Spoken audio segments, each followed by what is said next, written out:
In these final days, Christians must stay focused. We must stay focused, protect ourselves from the confusion, from the deception that we see growing in the world around us.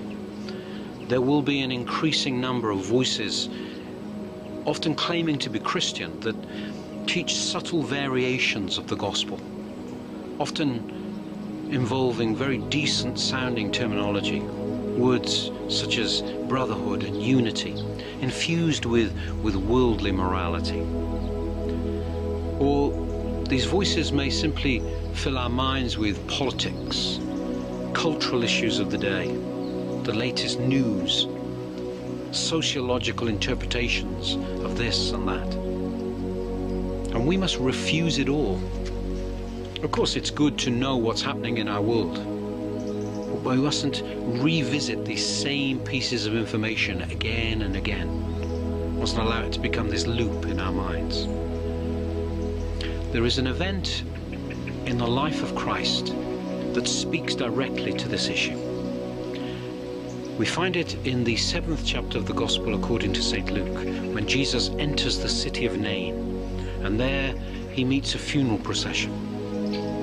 The Church Fathers interpret the event, the people, in very particular ways.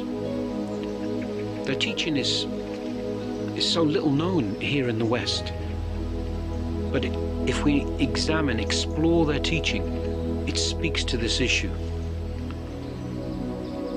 The Church Fathers say Jesus touches the bier on which the dead boy lies. And first of all, we must recognize that the author of life became flesh. And so his flesh is life-giving. It is life-creating. The very physical reality of Christ overcomes death and corruption. And so when he touches the bier, even his physical contact is life-giving.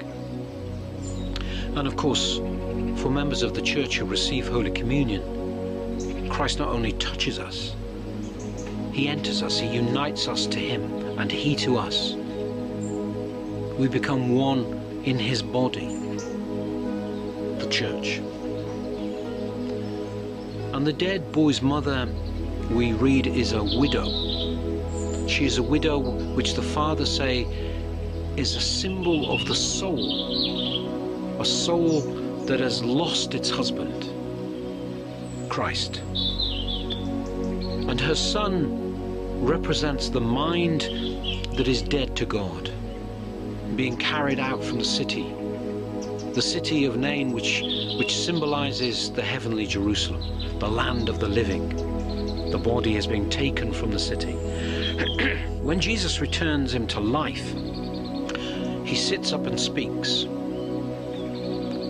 The Fathers teach us that it is only Christ who can give us the capacity, the ability to speak truth. It is only in Christ that we can speak truth.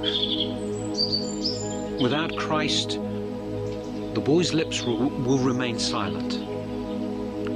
Without Christ, it's impossible to speak words of salvation, the words that are life-giving. The great orators, the social commentators, the politicians who speak without Christ have no life in their words. They make a noise. It is a dead noise. Without Christ, those who speak send into the world this dead noise. They fill our minds with this dead noise, with opinions, with points of view. A noise that can be appealing and captivating to a worldly mind. But it is dead. We must refuse it. We must protect ourselves from overconsumption of these dead voices that distract us with what is transient, with what is trivial, even with gossip, worldly gossip, political gossip, social gossip. And when we are touched by Christ, we must ask ourselves, what is it that we now speak? We have been raised to speak. What is it that our mouths announce to the world? Do we simply become echoes of this dead noise? Are we simply repeating the opinions, the latest snippets of news? Is this what our lips carry? Do we share the dead noise of the world or the life-giving words of the gospel? Are our lips busy with the words of prayer, with the words of worship? Do we sing to God, or do we repeat worldly gossip? When our hearts yearn for Christ, the words of life become sweet to our soul. But this dead noise of the world becomes bitter and coarse to us. We recognize how superficial it is. We must refuse this noise because it is the noise of death. It is death. Death to the soul. In 6 months, in 50 years, in 100 years, it will be clearer to see how empty this noise was, because it will mean nothing. It will mean nothing to the people of the future. But the words of life, the words of life will be true in every generation.